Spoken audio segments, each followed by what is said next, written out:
Welcome to our channel. So ഞാൻ വന്നിരിക്കുന്നത് വളരെ പ്രധാനപ്പെട്ട ഒരു സെഷനുമായിട്ടാണ്. വേറൊന്നുമല്ല, നമ്മുടെ IBPS ക്ലർക്ക്. നമുക്കറിയാം SBPO വിളിച്ചു, IBPS PO വിളിച്ചു, SBയുടെ എക്സാം കഴിഞ്ഞു. അപ്പം നമുക്കറിയാം ബാങ്ക് എക്സാം ആയതുകൊണ്ട് തന്നെ ഓരോ എക്സാമിനും നമ്മൾ ഓരോ തവണ ആപ്ലിക്കേഷൻ അയക്കണം അല്ലേ? അപ്പം SBPOയുടെയും IBPS POയുടെ ഒക്കെ എക്സാമിന് ആപ്ലിക്കേഷൻ അയച്ചപ്പം നമ്മുടെ ഒരുപാട് കുട്ടികൾക്ക് സംശയങ്ങൾ ഉണ്ടായിരുന്നു. അതെങ്ങനെയാണ് ചെയ്യേണ്ടതെന്നുള്ളത്. കാരണം ഓരോ വട്ടം അയക്കാൻ നേരത്ത് ഒരുപാട് കാര്യങ്ങൾ കൊടുക്കാനുണ്ട്. ഇപ്പം നമ്മളുടെ തമ്പ്, നമ്മളുടെ സൈൻ, ലൈവ് ഫോട്ടോ, അല്ലാതെ ഫോട്ടോ അപ്ലോഡ് ചെയ്യണം, ഡിക്ലറേഷൻ ഉണ്ട്, മാർക്ക് കൊടുക്കാനകത്ത് നമ്മൾ കൺവേർട്ട് ചെയ്യണം പെർസെൻറ്റേജിലേക്ക്. അങ്ങനെ ഒരുപാട് കാര്യങ്ങളുണ്ട് അല്ലേ? അപ്പോൾ ഒരുപാട് കൺഫ്യൂഷൻസ് ഉണ്ടായിരുന്നു. ഒരുപാട് കുട്ടികളുടെ ആപ്ലിക്കേഷൻ റിജക്റ്റ് ആയി പോയിട്ടുണ്ടായിരുന്നു അല്ലേ? അപ്പോൾ അതിനൊക്കെ ശരിക്കും ഈ ക്ലർക്ക് അയക്കാൻ നേരത്ത് അങ്ങനെ ഒന്നും റിജക്റ്റ് ആയി പോകാതിരിക്കാനായിട്ടും സംശയങ്ങൾ എന്തെങ്കിലും ഉണ്ടെങ്കിൽ അതെല്ലാം ക്ലിയർ ചെയ്തിട്ട് വ്യക്തമായിട്ട് അയക്കാനായിട്ടുള്ള വീഡിയോ ആണിത്. ഓക്കെ, അപ്പോൾ നമ്മൾ നിങ്ങൾ ഇപ്പോൾ ഈ സ്ക്രീനിൽ കാണുന്നത് IBPS ക്ലർക്കിന്റെ ഒഫീഷ്യൽ നോട്ടിഫിക്കേഷൻ ആണ്. നോക്കിയാൽ മനസ്സിലാവും, നമ്മുടെ ക്ലർക്കിന്റെ ഒഫീഷ്യൽ നോട്ടിഫിക്കേഷൻ ആണ്. സോ ഈ വീഡിയോയുടെ പ്രധാന ഉദ്ദേശം നിങ്ങളുടെ എല്ലാ സംശയവും, കാരണം ക്ലർക്കിന്റെ നോട്ടിഫിക്കേഷൻ കണ്ടാൽ മനസ്സിലാവും 72ഓളം പേജ് വരുന്ന വലിയൊരു നോട്ടിഫിക്കേഷനാണ്. പക്ഷെ പേജ് കണ്ട് പേടിക്കണ്ട, ആക്ച്വലി കാര്യങ്ങൾ വളരെ കുറച്ചേ ഉള്ളൂ. നമുക്ക് വളരെ സിമ്പിൾ ആയിട്ട് നമുക്ക് ഈ വീഡിയോയിൽ ഡിസ്കസ് ചെയ്യാം. ഓക്കെ അല്ലേ? നമുക്ക് വീഡിയോയിലേക്ക് പോകുമ്പോൾ ഫസ്റ്റ് പേജ് തന്നെ നമുക്ക് വേണ്ട പ്രധാനപ്പെട്ട ഒരു കാര്യമാണ് ഇമ്പോർട്ടൻറ്റ് ഡേറ്റ്സ്. നമുക്കറിയാം നോട്ടിഫിക്കേഷൻ ആക്ച്വലി ഒഫീഷ്യലി വന്നു എന്ന് ഓഗസ്റ്റ് 1-ാം തീയതി. അപ്പം ഓഗസ്റ്റ് 1 തൊട്ട് 21 വരെയാണ് നോട്ടിഫിക്കേഷന്റെ ഡേറ്റ്. ആരും വിട്ടുപോകരുത്, ഓഗസ്റ്റ് 1 തൊട്ട് 21 വരെ. അതായത് ഇനിയിപ്പോൾ നിങ്ങൾക്ക് വളരെ കുറച്ച് ദിവസമേ സമയമുള്ളൂ. ആരും അവസാനത്തേക്ക് വെക്കാതിരിക്കുക. ഓക്കെ അല്ലേ? മറ്റൊന്ന്, അന്ന് തന്നെയാണ് പേയ്മെന്റിന്റെ ഡേറ്റ്. ഓക്കെ, ആപ്ലിക്കേഷൻ അയക്കാവുന്നതിന്റെയും അതുപോലെ പേയ്മെന്റ് ചെയ്യാവുന്ന ലാസ്റ്റ് ഡേറ്റ് 21 ആണെന്ന് ആരും മറന്നു പോകരുത്.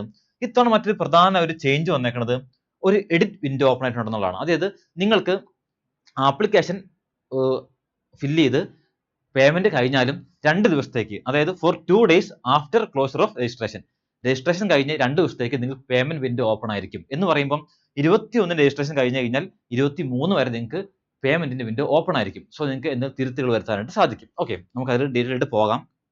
പിന്നീട് പ്രീ എക്സാമിനേഷൻ ട്രെയിനിങ്. നമുക്കറിയാം നമ്മുടെ റിസർവേഷൻ കാറ്റഗറികൾക്കും അതുപോലെ മൈനോറിറ്റി കാസ്റ്റിനൊക്കെ നമുക്ക് പ്രീ എക്സാമിനേഷൻ ട്രെയിനിങ് ഉണ്ട്. അത് സെപ്റ്റംബറിൽ നടക്കും. അതുപോലെ download of call letters of online examination preliminary. നമ്മുടെ പ്രിലിംസിന്റെ ഹോൾ ടിക്കറ്റ് സെപ്റ്റംബറിൽ ഡൗൺലോഡ് ചെയ്യാം. പ്രിലിംസ് എക്സാം ഒക്ടോബറിൽ നടക്കും. അതിന്റെ റിസൾട്ട് നവംബറിൽ വരും. നമ്മുടെ മെയിൻസിന്റെ ഹോൾ ടിക്കറ്റ് നവംബറിൽ തന്നെ വരും. അതുപോലെ മെയിൻസ് എക്സാം ഡിസംബറിൽ നടക്കും. മറ്റൊന്ന്, നമ്മുടെ അലോട്ട്മെന്റ് മാർച്ചിൽ നടക്കും. ഒന്ന് നോക്കണം, എന്ത് ഫാസ്റ്റ് അല്ലേ? കാര്യം ഓഗസ്റ്റ് വിളിച്ചൊരു നോട്ടിഫിക്കേഷൻ, അതിന്റെ അലോട്ട്മെന്റ് മാർച്ചിൽ നടക്കും എന്ന് പറയുമ്പം ഒരു 6-7 മാസം അതിനകം ശരിക്കും പ്രിലിംസും കഴിഞ്ഞു, മെയിൻസും കഴിഞ്ഞു, റിസൾട്ടും വന്നു. ഇനി മാർച്ചിൽ റിസൾട്ട് വന്നു കഴിഞ്ഞാൽ ഒരു ഏപ്രിൽ മെയ്യോടുകൂടി തന്നെ നിങ്ങളുടെ മെഡിക്കൽ ഡോക്യുമെന്റ് വെരിഫിക്കേഷൻ ഇതെല്ലാം കഴിഞ്ഞിട്ട് എങ്ങോട്ട് കയറാൻ നിങ്ങൾക്ക് ബാങ്കിലേക്ക് കയറാൻ പറ്റും. ഇവിടെ ശ്രദ്ധിക്കേണ്ട പ്രധാനപ്പെട്ട ഒരു കാര്യമുണ്ട്, ഇത് ക്ലർക്കാണ്, PO അല്ല. അപ്പൊ അതുകൊണ്ട് തന്നെ എന്തുണ്ട്, ഇത് സ്റ്റേറ്റ് വൈസ് ആണെന്ന കാര്യം ആരും മറന്നു പോകരുത്. ഓക്കെ, PO നമുക്കറിയാം ഒരു ഓഫീസർ പോസ്റ്റ് ആണ്, അതൊരു ഓൾ ഇന്ത്യ പോസ്റ്റ് ആണ്, അത് സ്റ്റേറ്റ് വൈസ് അല്ല. എന്നാൽ ഇത് സംസ്ഥാന അടിസ്ഥാനത്തിലാണ്. എന്ന് പറയുമ്പോൾ ഓരോ സ്റ്റേറ്റിനും ആക്ച്വലി എക്സാം ഒന്നാണെങ്കിലും വേക്കൻസി ഒക്കെ ഡിഫറൻ്റ് ആയിരിക്കും. ഓക്കെ, ഇപ്പം കട്ട് ഓഫ് വേറെ ആയിരിക്കും, എക്സാം സെയിം ആയിരിക്കും ഓൾ ഇന്ത്യ ലെവലിൽ, പക്ഷേ കട്ട് ഓഫ് വേറെ ആയിരിക്കും, വേക്കൻസി ഡിഫറൻ്റ് ആയിരിക്കും. ഓക്കെ, ഇതൊരു സ്റ്റേറ്റ് വൈസ് എക്സാം ആണ്. സോ നിങ്ങൾ എക്സാം അയക്കാൻ നേരത്ത് PO പോലെ നേരെ അയച്ചാൽ മാത്രം പോരാ, ഇവിടെ ബാങ്ക് കൊടുക്കാനുണ്ട്, പക്ഷെ അതിന്റെ കൂടെ തന്നെ എന്തും കൊടുക്കണം, നിങ്ങൾക്ക് ജോലി ചെയ്യാൻ ആഗ്രഹമുള്ള സ്റ്റേറ്റ് കൂടി കൊടുക്കാനുണ്ട്. ഓക്കെ, അപ്പോൾ നമുക്ക് അതിലേക്കൊക്കെ ഡീറ്റെയിൽ ആയിട്ട് തന്നെ പോകാം. ഓക്കെ അല്ലേ? സോ ഇതാണ് ഇമ്പോർട്ടൻറ്റ് ഡേറ്റ്സിലേക്ക് വരുന്നത്. ഇനി അടുത്തത് പാർട്ടിസിപ്പേറ്റിംഗ് ബാങ്ക്സ്. നമുക്കറിയാം IBPS എന്ന് പറയുമ്പോൾ തന്നെ ഒരു ബാങ്കിന്റെ അല്ല, ഒരുപാട് ബാങ്കുകളുടെ ഒരു കൂട്ടമാണല്ലേ, ഒരുപാട് PSBസിന്റെ ഒരു ഗ്രൂപ്പാണ്. അപ്പം ഇത്തവണ നോക്കിയേ, bank of Baroda, bank of India, bank of Maharashtra എന്ന് തുടങ്ങി 11ഓളം ബാങ്കുകൾ ഇപ്പോൾ നിലവിൽ വേക്കൻസി റിപ്പോർട്ട് ചെയ്തിട്ടുണ്ട്. എന്നാൽ ഇനി കമ്മിങ് ഡേയ്സിൽ ഇനിയും റിപ്പോർട്ട് ചെയ്യും. എന്ന് പറയുമ്പം നമ്മുടെ IBPS PO വിളിച്ചപ്പം ശരിക്കും സ്റ്റാർട്ടിങ്ങിൽ നിങ്ങൾക്കറിയാം 6615 വേക്കൻസി ഉണ്ടായിരുന്നുള്ളൂ. എന്നാൽ ഇപ്പോൾ ആ വേക്കൻസി 7000 കടന്നിട്ടുണ്ട്. എന്ന് പറയുമ്പം ഇനിയും ബാങ്കുകൾ റിപ്പോർട്ട് ചെയ്യാനുണ്ട്. സോ ഉറപ്പായിട്ടും ഇപ്പോൾ വേക്കൻസിനേക്കാളും വേക്കൻസി ഇനിയും കൂടും. ഓക്കെ അല്ലേ? സോ ഇത്രയും ബാങ്കുകൾ അതിൽ പങ്കെടുക്കുന്നുണ്ട്. ഇനി സ്കെയിൽ ഓഫ് പേ. നമുക്കറിയാം ബാങ്കിങ് ആ ഒരു ജോബിന്റെ ഏറ്റവും വലിയൊരു സ്പെഷ്യാലിറ്റി അതിന്റെ ഒരു സ്കെയിൽ ഓഫ് പേ തന്നെയാണ്. ഇവിടെ ബേസിക് പേ ആയിട്ട് വരുന്നത് 24,050 ആണ്. എന്ന് പറയുമ്പോൾ നിങ്ങളുടെ കയ്യിൽ മാസം 24,050 കിട്ടുമെന്നല്ല അതിനർത്ഥം. ഇത് ബേസിക് പേ ആണ്. ഇതിന്റെ കൂടെ മറ്റു പല അലവൻസസും വന്ന് 64,000-ഓളം രൂപ നിങ്ങൾക്ക് കിട്ടും. അത് പിന്നെ ഓരോ ബാങ്ക് അനുസരിച്ചും ഓരോ സ്ഥലം അനുസരിച്ചും പ്ലേസ്മെന്റ് ഉള്ള സ്ഥലം അനുസരിച്ചൊക്കെ വ്യത്യാസം വരും. എന്നാൽ പോലും 64,000-ഓളം രൂപ നിങ്ങൾക്ക് കിട്ടും. ഓക്കെ അല്ലേ? ഇനി നമ്മുടെ എലിജിബിലിറ്റി. അടുത്ത നമ്മുടെ എലിജിബിലിറ്റിയിലേക്ക് വരാൻ നേരത്തേക്കും എലിജിബിലിറ്റിയുടെ കാര്യം പറയുമ്പം ഫസ്റ്റ് ഓഫ് ഓൾ ഇവർ പറയുന്ന ഒരു കാര്യം ഇതാ, candidate must be A citizen of India. അദ്ദേഹം ഒരു ഇന്ത്യക്കാരനായിരിക്കണം എന്നാണ്. നമ്മളെല്ലാവരും ഭാരതീയരാണ്. സോ അതുകൊണ്ട് തന്നെ അത് നമുക്കൊരു പ്രശ്നമല്ല. അപ്പോൾ അത് ഓക്കെയാണ്. അടുത്തൊരു കേസിൽ അവർ പറയുന്നത് ഏജ്. ഇത് പ്രധാനപ്പെട്ട ഒരു ക്രൈറ്റീരിയ ആണ്. കാരണം ഏജിന്റെ കാര്യത്തിൽ പലർക്കും സംശയങ്ങളുണ്ട്. അതെങ്ങനെയാണ് വരുന്നത് എന്നുള്ളത് ഇവിടെ കൃത്യമായിട്ട് പറയുന്നുണ്ട്. 20 മുതൽ 28 വരെ. മറക്കരുത്, 20 മുതൽ 28 വരെയാണ് ഏജ് ലിമിറ്റ് എന്ന് പറയുന്നത്. അത് കൃത്യമായിട്ട് പറയുന്നുണ്ട്. A candidate must have been born not earlier than 2/8/1998. 1998 August 2 മുൻപ് ജനിച്ചവർക്ക് അയക്കാനായിട്ട് പറ്റില്ല. അതുപോലെ തന്നെ 2006 ഓഗസ്റ്റ് 1 ശേഷം ജനിച്ചവർക്ക് പറ്റത്തില്ല. എന്ന് പറയുമ്പം 2/8/1998 അതുപോലെ 1/8/2006 ഇടയിൽ ജനിച്ചവർക്കാണ് അപേക്ഷിക്കാനായിട്ട് യോഗ്യത എന്ന് അർത്ഥം. ഓക്കെ, അതായത് 20 വയസ്സ് മുതൽ 28 വയസ്സ് വരെയുള്ളവർക്ക് അപേക്ഷിക്കാം. അതായത് മാറിപ്പോരുത്. ഓക്കെ, എന്നാൽ ഏജിന് റിലാക്സേഷനും ഉണ്ട്. നമ്മളുടെ SC/ST റിസർവേഷൻ കാറ്റഗറിയിലുള്ളവർക്ക് 5 വർഷം ഇളവുണ്ട്. അതുപോലെ OBC-യിലുള്ളവർക്ക് 3 വർഷം ഇളവുണ്ട്. അതുപോലെ നമ്മളുടെ പേഴ്സൺസ് വിത്ത് ബെഞ്ച്മാർക്ക് ഡിസബിലിറ്റീസ് അവർക്ക് 10 വർഷം വരെ ഇളവുണ്ട്. മറ്റൊന്ന് എക്സ് സർവീസ്മെൻ. എക്സ് സർവീസ്മെന്റിന്റെ പലർക്കും കൺഫ്യൂഷൻസ് ഉണ്ട്. എന്നാൽ ഇവിടെ വേറെ കൺഫ്യൂഷൻ ഒന്നും വേണ്ട. നിങ്ങൾക്ക് എത്ര വർഷം സർവീസ് ഉണ്ടോ +3 എന്ന് പറയുമ്പോൾ ശ്രദ്ധിക്കേണ്ട ഒരു കാര്യം, ഇപ്പം നിങ്ങളുടെ ഏജ് എത്രയാണോ, ഇപ്പോൾ നിങ്ങളൊരു എക്സ് സർവീസ്മെൻ ആണെങ്കിൽ നിങ്ങളുടെ ഏജ് എത്രയാണോ അതിൽ നിന്നും നിങ്ങളുടെ സർവീസ് കാലാവധി കുറയ്ക്കുക. അതിന്റെ കൂടെ ഒരു 3 കൂടി എക്സ്ട്രാ കുറയ്ക്കാം. അന്നേരം എത്ര കിട്ടുന്നോ ആ കിട്ടുന്നത് 28നേക്കാൾ കുറവാണെങ്കിൽ നിങ്ങൾക്ക് ഇതിന് അപേക്ഷിക്കാം. ഓക്കെ, സോ അത് മാറിപ്പോരുത്, അതൊന്ന് ശ്രദ്ധിച്ചോളുക. പിന്നെ അതുപോലെ വിഡോസ്, ഡിവോഴ്സ്ഡ് വുമൺ അങ്ങനെയുള്ളവർക്കൊക്കെ ഇളവുണ്ട്. അവർക്ക് 35 വയസ്സ് വരെ അവർക്ക് അപേക്ഷിക്കാം. നമുക്കറിയാം സാധാരണ ഇതിൽ 28 ആണ്, അവർക്ക് 35 വയസ്സ് വരെ അപേക്ഷിക്കാം. OBC ആണെങ്കിൽ 38 വയസ്സ് വരെ അപേക്ഷിക്കാം. SC/ST ആണെങ്കിൽ അവർക്ക് 40 വയസ്സ് വരെ അപേക്ഷിക്കാം. ഓക്കെ അല്ലേ? സോ ആ ഏരിയ നിങ്ങൾക്ക് ക്ലിയർ ആണെന്ന് വിശ്വസിക്കുന്നു. ഇനി ശ്രദ്ധിക്കേണ്ട ഒരു കാര്യം, അപ്പം നിങ്ങളുടെ കാസ്റ്റ് സർട്ടിഫിക്കറ്റ് SC/ST OBC ഒക്കെ ആണെങ്കിൽ അത് തെളിയിക്കുന്ന സർട്ടിഫിക്കറ്റ് ഉറപ്പായിട്ടും ഹാജരാക്കേണ്ടതുണ്ട്. സോ ആ സർട്ടിഫിക്കറ്റ് കൂടി നിങ്ങൾ കരുതിയിരിക്കണം. ഓക്കെ അല്ലേ? ഇനി അടുത്തത് നമ്മളുടെ എഡ്യൂക്കേഷണൽ ക്വാളിഫിക്കേഷൻ. അതും വളരെ പ്രധാനപ്പെട്ട എന്നാൽ പലർക്കും സംശയമുള്ള ഒരു ഏരിയയാണ് educational qualification. First of all നമുക്കറിയാം ഒരു ബാങ്ക് എക്സാം എഴുതാൻ വേണ്ട മിനിമം യോഗ്യത എന്ന് പറയുന്നത് ഡിഗ്രി ആണ് അല്ലേ? So a degree or graduation in any discipline from a university recognised by government of India എന്ന് പറയുമ്പോൾ BCom തന്നെ വേണമെന്ന് നിർബന്ധമില്ല. BA ആയിക്കോട്ടെ, BSc ആയിക്കോട്ടെ, BTech ആയിക്കോട്ടെ, ഏതും ആയിക്കോട്ടെ, നിങ്ങൾക്ക് ഒരു യൂണിവേഴ്സിറ്റിയിൽ നിന്നും ഒരു ഡിഗ്രി മതി. ഓക്കെ, മറ്റൊരു പ്രത്യേകത ഇവിടെ മിനിമം മാർക്ക് വേണ്ട എന്നുള്ളതാണ്. ഓക്കെ, നിങ്ങൾക്ക് 50% വേണമെന്നില്ല, 60 വേണമെന്നില്ല. നിങ്ങൾക്ക് ഒരു ഡിഗ്രി ഉണ്ടോ നിങ്ങൾക്ക് ബാങ്ക് എക്സാമിന് അപേക്ഷിക്കാം. ഓക്കെ, ഇത് ക്ലർക്കിന് മാത്രമല്ല ഏത് എക്സാമിന് അപേക്ഷിക്കാം. ഓക്കെ അല്ലേ? അപ്പം ഡിഗ്രിയാണ് പറയുന്നത്. പിന്നീട് പറയുന്നത് ഓക്കെ, ഇവിടെ ഡിഗ്രിയുടെ കാര്യം വരാൻ നേരത്ത് ഇവിടെ ചില കൺഫ്യൂഷൻ വരാൻ പോകുന്നത് ലാസ്റ്റ് ഇയർ കുട്ടികൾക്കായിരിക്കും. കാരണം ഇപ്പോൾ ഡിഗ്രി ഓൾറെഡി കിട്ടിയവരെ സംബന്ധിച്ച് പ്രശ്നമില്ല. എന്നാൽ ഇവിടെ പിന്നെ ഒരു ഡേറ്റ് ഒരു കൃത്യമായിട്ട് പറയുന്നുണ്ട്. അതായത് അവസാനമായിട്ട് എക്സാം വരുന്ന കുട്ടികളാണെങ്കിൽ, മീൻസ് അവസാന വർഷ കുട്ടികളാണെങ്കിൽ എന്ത് ചെയ്യണമെന്ന് പറയുന്നത് 21/8/2026 മുന്നേ അവരുടെ റിസൾട്ട് വന്നിരിക്കണം. ഇതെന്താ കാര്യം എന്ന് വെച്ച് കഴിഞ്ഞാൽ നിങ്ങൾക്കറിയാം, നിങ്ങൾ ആപ്ലിക്കേഷൻ സമയത്ത് അവിടെ എന്തുകൂടി എഴുതാനുണ്ട്, മാർക്ക് കൂടി എഴുതാനുണ്ട് അല്ലേ? നമ്മുടെ മാർക്ക് കൂടി എഴുതാനുണ്ട്. അങ്ങനെ വരുമ്പം നമുക്ക് നമ്മുടെ മാർക്ക് കൃത്യമായിട്ട് എഴുതണമെങ്കിൽ റിസൾട്ട് വരണ്ടേ? കാരണം റിസൾട്ട് വന്നാലേ മാർക്ക് അറിയാൻ പറ്റുള്ളൂ. ഇപ്പം നമുക്കറിയാം അവസാന വർഷം എക്സാം എഴുതുന്ന കുട്ടികളെ സംബന്ധിച്ച് സർട്ടിഫിക്കറ്റ് കിട്ടി കാണത്തില്ല, പക്ഷേ റിസൾട്ട് വന്നിട്ടുണ്ട് സൈറ്റിൽ, പക്ഷേ സർട്ടിഫിക്കറ്റ് വന്നിട്ടില്ല. അങ്ങനെയുള്ളവർക്ക് അപേക്ഷിക്കാം, ഉറപ്പായിട്ട് അപേക്ഷിക്കാം. പക്ഷെ അവരുടെ റിസൾട്ട് 21/8/2026 മുന്നേ വന്നിരിക്കണം. എന്ന് പറയുമ്പോൾ വേറൊന്നുമില്ല, നിങ്ങളൊരു ഡിഗ്രി ഗ്രാജുവേറ്റ് ആണെങ്കിൽ നോ പ്രോബ്ലം അയച്ചോളൂ. അതല്ല ലാസ്റ്റ് ഇയർ എക്സാം എഴുതിയവരാണെങ്കിൽ നിങ്ങളുടെ റിസൾട്ട് 21/8/2026 മുന്നേ വന്നിരിക്കണം എന്നാണ് അവർ പറയുന്നത്. ഈ 21/8 പ്രത്യേകത എന്താണ്? അന്നാണ് നമ്മുടെ ആപ്ലിക്കേഷൻ ലാസ്റ്റ് ഡേറ്റ്. അതായത് നമ്മുടെ ആപ്ലിക്കേഷൻ തീരുന്നതിന് മുന്നേ നിങ്ങളുടെ റിസൾട്ട് വന്നിരിക്കണമെന്ന് ചുരുക്കം. അത്രേ ഉള്ളൂ. ഓക്കെ, സോ അതൊന്ന് നോക്കിയാൽ മതി. ഇതുപോലെ മറ്റൊരു കേസാണ്, പ്രധാനപ്പെട്ട ഒരു കേസാണ് കാൻഡിഡേറ്റിന്റെ പെർസെൻറ്റേജ്. അതായത് നമ്മളുടെ എഡ്യൂക്കേഷൻ ക്വാളിഫിക്കേഷൻ കൊടുക്കാൻ ഡിഗ്രി എന്ന് കൊടുക്കാൻ നേരത്തെ ചോദിക്കുന്ന മറ്റൊരു ചോദ്യമാണ്, ഇൻസ്റ്റിറ്റ്യൂഷൻ ചോദിക്കും. അതൊക്കെ കഴിഞ്ഞിട്ട് ലാസ്റ്റ് ഒന്നുകൂടി ചോദിക്കും, എന്താണ് പെർസെൻറ്റേജ് എത്ര. ഇവിടെ ശ്രദ്ധിക്കേണ്ട കാര്യം, ഇവിടെ കൊടുക്കേണ്ടത് പെർസെൻറ്റേജ് ആണ്. നമുക്കറിയാം നമ്മളുടെ ഒരു ഡിഗ്രി എന്ന നിലയിൽ നമ്മുടെ മാർക്ക് വരുന്നത് ഒന്നുകിൽ CGPA ആയിരിക്കും അല്ലെങ്കിൽ CCPA ആയിരിക്കും അല്ലേ? അപ്പോൾ പലർക്കും ഒരു കൺഫ്യൂഷൻ ഉണ്ട്, ഇവിടെ പെർസെൻറ്റേജിലേക്ക് എങ്ങനെ കൺവേർട്ട് ചെയ്യാം. കാരണം ഇപ്പോൾ CCPA ഒക്കെയാണ് മാർക്കെങ്കിൽ നിങ്ങളുടെ CCPAയുടെ മാർക്ക് കാണും, തൊട്ടടുത്ത് തന്നെ എന്തുകൂടി കാണും, നിങ്ങൾക്ക് കിട്ടിയ mark out of total mark എന്നൊരു സാധനം അവിടെ കാണാറുണ്ട്. അതായത് നിങ്ങൾക്ക് കിട്ടിയ mark out of total mark എന്നും കാണും. അതിനപ്പുറത്ത് നിങ്ങളുടെ CGPA അല്ലെങ്കിൽ CCPA കാണാറുണ്ട്. അപ്പം ഇവിടെ ശതമാനം ചോദിക്കുമ്പം നമുക്ക് ടോട്ടൽ മാർക്കും കിട്ടിയ മാർക്ക് ഉണ്ടെങ്കിൽ നമുക്ക് ശതമാനം അങ്ങനെ കാണാം. മാർക്ക് ത്രൂ ശതമാനം കാണാം, അല്ലെങ്കിൽ നമ്മളുടെ CGPA വഴി ശതമാനം കാണാം. ഇതെങ്ങനെയാണ് കാണണ്ടേ എന്നൊരു സംശയമുണ്ട്. ഒരിക്കലും മാറിപ്പോകരുത്. നിങ്ങളുടെ CCPA ആണ് കൺവേർട്ട് ചെയ്യേണ്ടത്. നിങ്ങൾക്ക് കിട്ടിയ മാർക്ക് ബൈ നിങ്ങൾ ടോട്ടൽ മാർക്ക് അത് വെച്ചല്ല ശതമാനം കാണേണ്ടത്. നിങ്ങളുടെ CGPA അല്ലെങ്കിൽ CCPA എത്രയാണോ അത് വെച്ചാണ് നിങ്ങൾ മാർക്ക് കൺവേർട്ട് ചെയ്യേണ്ടത് ശതമാനത്തിലേക്ക്. ഓക്കെ, അത് കൃത്യമായിട്ട് നോക്കണം. അതുപോലെ ഓരോ യൂണിവേഴ്സിറ്റിക്കും ഈ ഒരു കൺവേർഷന്റെ രീതി പലതായിരിക്കും. സോ MG യൂണിവേഴ്സിറ്റിക്ക് ഒന്ന്, കേരള യൂണിവേഴ്സിറ്റിക്ക് വേറൊന്ന്, അങ്ങനെയായിരിക്കും. സോ നിങ്ങൾ അറിയില്ലെങ്കിൽ മിക്കവരുടെയും സർട്ടിഫിക്കറ്റിന്റെ താഴത്ത് എഴുതിയിട്ടുണ്ടായിരിക്കേണ്ടതാണ്. ഇനി അത് കിട്ടുന്നില്ലെങ്കിൽ നിങ്ങൾ ഗൂഗിൾ ചെയ്ത് അല്ലെങ്കിൽ യൂണിവേഴ്സിറ്റി വിളിച്ചു ചോദിച്ച് കൃത്യമായിട്ട് ആ ഒരു മെത്തേഡ് മനസ്സിലായ ശേഷം മാത്രം കൺവേർട്ട് ചെയ്യാനായിട്ട് നോക്കുക പെർസെൻറ്റേജ്. ഓക്കെ, അതുപോലെ മറ്റൊരു കാര്യം ശ്രദ്ധിക്കേണ്ടത്, പെർസെൻറ്റേജ് കൺവേർട്ട് ചെയ്യുമ്പോൾ നിങ്ങൾ ആ ഒരു മൈന്യൂട്ട് ആയിട്ടുള്ള മാർക്ക് വരെ എഴുതണം. Means up to 2 decimal points വരെ ക്ലിയർ ആയിരിക്കണം എന്ന് പറയുമ്പോൾ, ഇപ്പോൾ നിങ്ങളുടെ മാർക്ക് 59.99 ആണെങ്കിൽ നമ്മൾ പൊതുവെ ചെയ്യാറുള്ളത് 60 ആയിട്ട് റൗണ്ട് ചെയ്ത് എഴുതും. അങ്ങനെ പാടില്ല എന്ന് പറയുന്നത്. 59.99 ആണെങ്കിൽ will be treated as less than 60. 60ക്ക് താഴെ എന്നതിനെ ട്രീറ്റ് ചെയ്യും. മീൻസ് നിങ്ങൾ അപ് ടു 2 ഡെസിമൽ പോയിന്റ്സ് വരെ നിങ്ങൾ കറക്റ്റ് ആയിരിക്കണം. സോ അത്രയും ആക്യുറേറ്റ് ആയിട്ട് ചെയ്യേണ്ട ഒരു കാര്യമാണ് ഈ ഒരു പെർസെൻറ്റേജ് കൺവേർഷൻ. ക്ലിയർ അല്ലേ? സോ അതാണ് അവിടെ പറയുന്ന ഒരു കാര്യം. മറ്റൊന്ന് ആപ്ലിക്കേഷൻ ഫീസും ചാർജസും ആണ്. നമുക്കറിയാം ബാങ്ക് എക്സാം ആണ്, അതുകൊണ്ട് തന്നെ അത്യാവശ്യം ഫീസ് കുറച്ച് കൂടുതലാണ്. അതായത് വേറൊന്നുമില്ല, ജനറലുകാർക്ക് 850 രൂപ, അത് SC ST ഒക്കെ ആണെങ്കിൽ അവർക്ക് 175 രൂപയാണ് ഫീസ്. ഓക്കെ, അപ്പോൾ 850 175 ആണ് ഫീസ് വരുന്നത്. സോ നമുക്ക് നോക്കാനുള്ളത് വളരെ പ്രധാനപ്പെട്ട മറ്റൊരു ഏരിയ ആണ്.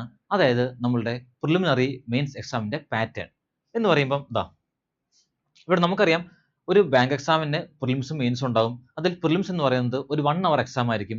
അതിൽ we have to deal with around 100 questions അല്ലേ, 100 ചോദ്യങ്ങൾ ഉണ്ടാവും.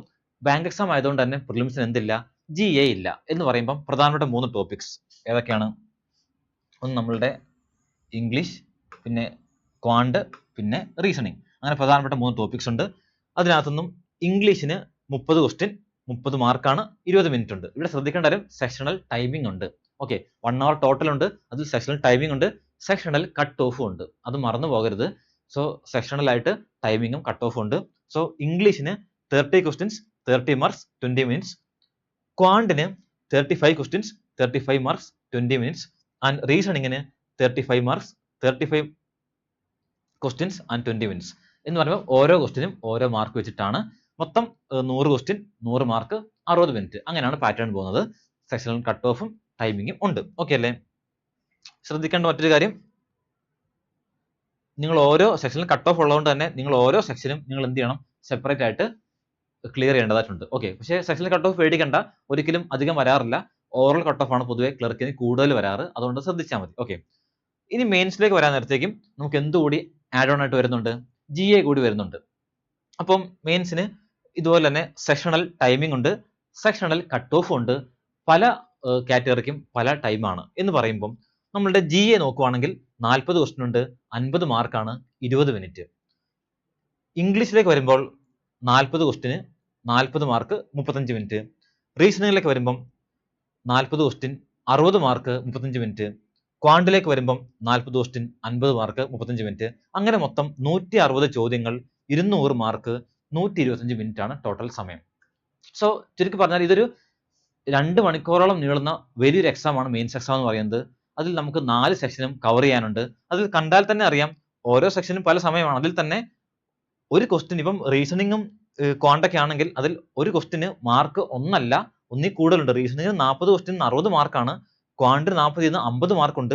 ഇവൻ GAക്ക് പോലും 40 നിന്നും 50 മാർക്കാണെന്ന് പറയുമ്പം ഒരു ക്വസ്റ്റ്യന് ഒന്നിൽ കൂടുതൽ മാർക്കുണ്ട്. ഇപ്പം GAക്കൊക്കെ 40 ക്വസ്റ്റ്യൻ 50 മാർക്ക് എന്ന് പറയുമ്പോൾ ശ്രദ്ധിക്കേണ്ട കാര്യം അത്രയും ഡീപ്പായിട്ട് നിങ്ങൾ പഠിക്കണം എന്നുള്ളതാണ്. ഒരിക്കലും ഒരു ഔട്ടർ ലെയർ മാത്രം പഠിച്ചാൽ പോരാ, അത്രയും ഡീപ്പായിട്ട് മൈന്യൂട്ട് കാര്യങ്ങൾ നിങ്ങൾ GA പഠിക്കാൻ നേരത്ത് പഠിക്കണം.